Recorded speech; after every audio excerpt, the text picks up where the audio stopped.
மாணவர்களே, my dear beautiful peoples in the world, good morning.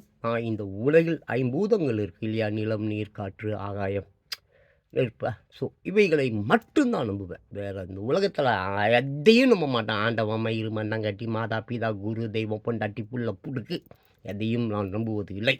But கனவை நான் நம்புவேன். கண் திருஷ்டி இருக்கு இல்லையா? அதெல்லாம் நம்புவேன். இந்த கண் திருஷ்டியும் கனவும் ரொம்ப பயங்கரம். கனவில் ஏகப்பட்ட விஷயங்கள் உங்களுக்கு தெரிந்திருக்கும். அதை நீங்கள் ஆராய்ச்சி பண்ணுறது இல்லை, ஆய்வு பண்ணது இல்லை. ஆய்வு பண்ணி பாருங்கள். ஒவ்வொரு கனவையும் ஆமாம் அப்படியே கரெக்ட் பண்ணி என்னடா இது புரியலையே, என்னடா இந்த உருவம், என்னடா இந்த காடு, என்னடா இந்த தீ, என்னடா இந்த பள்ளத்தாக்கு, என்னடா இந்த பாம்பு ஓடுது, என்னடா இந்த மாதிரி நல்லா ஆய்வு செஞ்சால் உங்களுக்கு கனவுகள் உங்களுடைய எதிர்காலத்தை ரொம்ப அருமையாக சொல்லும். கிருபானந்த வாரியார் தோப்புலேருந்து சிலது. ஆமாம், நெருப்பை பற்றிய கனவுகள் நான் நிறைய வீடியோ போட்டிருக்க, போய் பாருங்கள். அப்போது இந்த நெருப்பை கணவர் கண்டால் மகா உத்தமம். நெருப்பு இருக்குல்ல, அதை கனவுல பார்த்தா மகா உத்தமமாக நல்லதான். அப்புறம் அடிக்கடி கண்டால் தனக்கு கோபதாபம் அதிகம். அடிக்கடி நெருப்பு பார்த்துக்கிட்டே இருந்தால் கோபம் ஜாஸ்தியாகும் அப்படின்ற மாதிரி இருக்குது.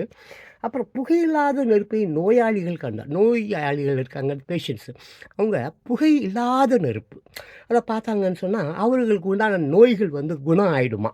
அப்புறம் இதையே நோய் இல்லாதவர்கள் பார்த்தால், நோயுற்றவர்கள் அதாவது நோயாளிகள் புகையில்லாத நெருப்பாக பார்த்தா நோய் குணமாயிடுமா.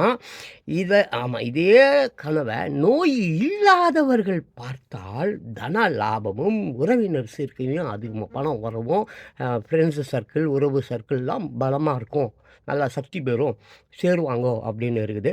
அப்புறம் மேலோங்கி இழும் புகை உடனும் அதிக தீயோடும் பெரிய ஜுவாலையும் உள்ள நெருப்பை கண்டால், அதுவும் பயங்கரமான தீ, பயங்கரமாக எரியுது, ஜுவாலையாக எரியுது, பயங்கரமாக அந்த உள்ள நெருப்பை கண்டால், அல்லது நெருப்பு குண்டம் நெருப்பு குண்டம் இருக்குல்ல, அந்த மாதிரி கண்டால் தனக்கு அதிக பகை விளையும் அல்லது உள்ளத்தில் வருத்தம் உண்டாகும் செய்திகள் வரும். அது மாதிரி பயங்கரமாக நெருப்பு குண்டம் இந்த மாதிரி கனவு கண்டால் என்ன ஆகுமா, பகை வருமா. அதுக்கப்புறம் உள்ளத்தில் வருத்தம் உண்டாகுமா, கவலையான செய்திகள்லாம் கொண்டே இருக்குமா. எனக்கு பயங்கரமான கனவுகள்லாம் வருங்க. நான் நிறைய விஷயம் கனவுகள் மூலியமாக அதை ஆய்வு செய்து இப்படி பண்ணுவோம். நிறைய நடக்குது, இங்கே நடக்குதே இல்லையோ, எங்கேயோ ஒரு இடத்துல வெள்ளம் பாதிப்பு கிதிப்பு ஏறி எடுத்து வெட்டிக்கலாம் சாவரம் நடக்குது.